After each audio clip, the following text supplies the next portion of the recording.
Our guest today is the creator and leader of Azerbaijani National Independence Party, ANIP, Etibar Mammadov. Welcome to the program Difficult Question, Mr. Etibar. Thank you. ANIP ended its 10th forum recently. You stated that the problem with inactivity is behind you and a new period for ANIP has started. What does this new period mean for ANIP? It means the forum was not held within the time period written in the charter, and that head organs were not elected. This would be considered inactivity for any party. However, that term ended, and now was the time for our next forum. Although this meeting was held late, new elective organs were able to be formed. This means that organs relevant to the charter have been formed and inactivity is already behind us. This new period is related to the new situation in the country, the pre-election situation. I think now is the time to begin the reconstruction of political positions in Azerbaijan, and the participation of ANIP in this process is an important issue. You said that ANIP should take an active part in the elections. Will you be the candidate for your party? I believe it is more important for the political parties to be active than it is for different people to be in office. Political positions should be not formed simply by putting different people in office. Instead, there should be people from different parts of the country represented in political unions.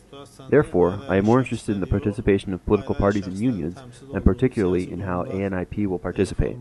But will you be the candidate for your party? This will depend on the situation in the future. How do you assess the social political situation in the country? Is there a chance to conduct free, democratic, and fair elections? As of right now, the chances of this seem uncertain, and they are important. The strength of a state and nation depends on how its political structures are formed and whether those structures are sustainable. In my opinion, people who are in power should be interested in this, and every person who believes that they belong to this nation should be interested in this. You stated in your speech that the hands of several families have the authority in the country. Which families? Who do you mean exactly?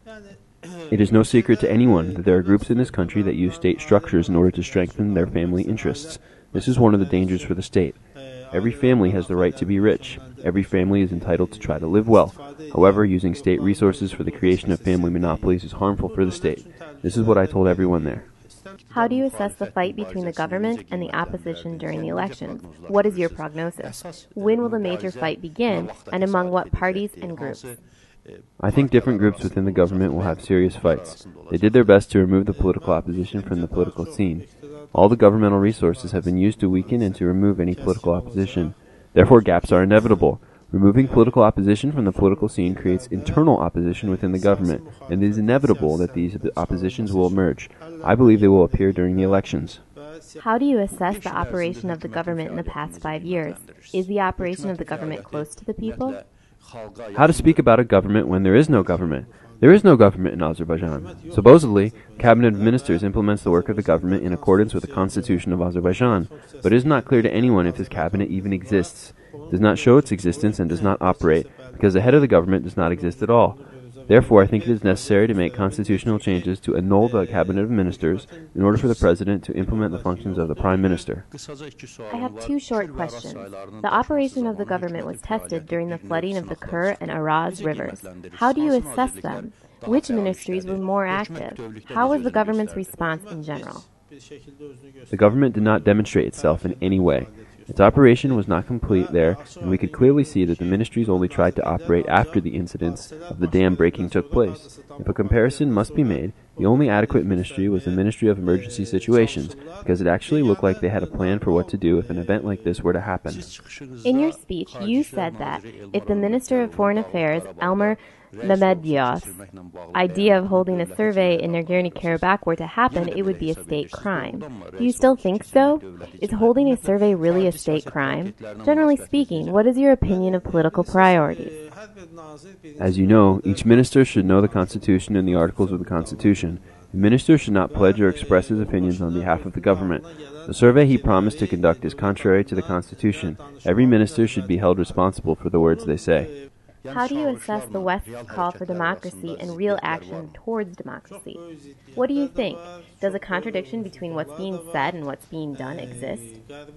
There are huge contradictions and incompatibilities. The interests of the West, specifically the strategic, military, and economic interests, don't let them support the development of democracy in these countries and regions.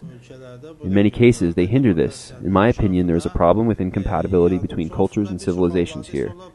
Regretfully, people who agree with these ideas have been operating under the leadership of Western states. According to them, it is impossible to establish democracy in these countries. This was something great for people who are in power. We are at a more developed level than before. However, the nation is not ready for democracy like they thought they were. Many of the people in the West support these ideas. That is why they want to prevent these exemplary nations from establishing democracies. The only country that is ready for democracy is Turkey, because its democratic traditions have already been formed. However, the West wants to prevent democracy and prove that there is no democracy in these countries. Turkey is the only country that has 7 centuries of traditions in governing, but has never been a colonial state. Turkey can turn into a normal exemplary, and Azerbaijan look to Turkey for cultural and economic guidance. There is simply a need for creating conditions for the development of democracy as it refers to us. Regretfully, many are not interested in this, but we should try it ourselves so the West won't be forced to accept our interests. Thanks for accepting our invitation. Thank you.